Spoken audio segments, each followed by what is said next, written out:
ગુજરાત રાજ્ય પર મેઘરાજા મહેરબાન થયા છે, ત્યારે હવામાન વિભાગના વૈજ્ઞાનિક રામાશ્રય યાદવ દ્વારા આગામી દિવસોમાં થનાર વરસાદ અંગે જાણકારી આપવામાં આવી છે. જે અનુસાર ડીસા નજીક ડીપ ડિપ્રેશન બન્યું રહ્યું છે. તે ઉપરાંત મોન્સૂન ટ્રફ ઓફશોર ટ્રફ થયું છે.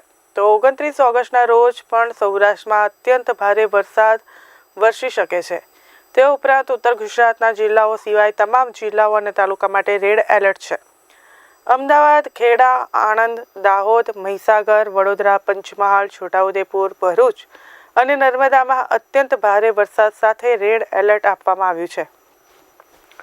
તે ઉપરાંત સુરત, તાપી, નવસારી, ડાંગ, વલસાડ, દમણ અને દાદરા નગર હવેલીમાં અત્યંત ભારે વરસાદનું રેડ એલર્ટ આપવામાં આવ્યું છે. તો દરિયામાં પ્રિકોશનના ભાગરૂપે LC3 સિગ્નલ આપવામાં આવ્યું છે.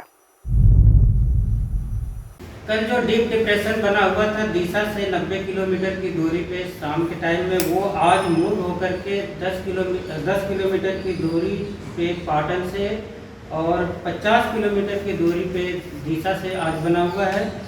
और इसका जो मूवमेंट है वो west south west ward direction में और ये मूव करते हुए 29 तारीख को नॉर्थ ईस्ट अरेबियन सी और एडजॉइनिंग सौराष्ट्र और कच्छ रीजन में प्रवेश करेगा मॉर्निंग आवर्स में.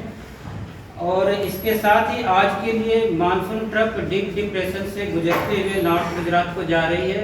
और इसके साथ ही एक जो ऑफशोर ट्रफ साउथ गुजरात में बनी हुई थी कल भी, वो आज भी परसिस्ट कर रही है, जिसके कारण आज के लिए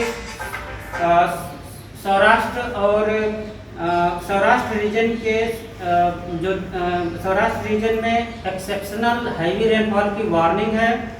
और इसके साथ ही डे 2 में सौराष्ट्र रीजन के लिए सारे डिस्ट्रिक्ट कवर हैं, जिसमें एक्सट्रीमली हैवी रेनफॉल की वार्निंग और साथ में रेड अलर्ट जारी है. और रेड अलर्ट आज के लिए भी जारी है. और डे 3 के लिए सौराष्ट्र और कच्छ रीजन के सारे डिस्ट्रिक्ट कवर हैं, जिसमें एक्सट्रीमली हैवी रेनफॉल की वार्निंग और साथ में रेड अलर्ट जारी है. और डे 4 के लिए सौराष्ट्र और कच्छ रीजन के सारे डिस्ट्रिक्ट कवर हैं, जिसमें हैवी रेनफॉल की वार्निंग और साथ में येलो अलर्ट जारी है.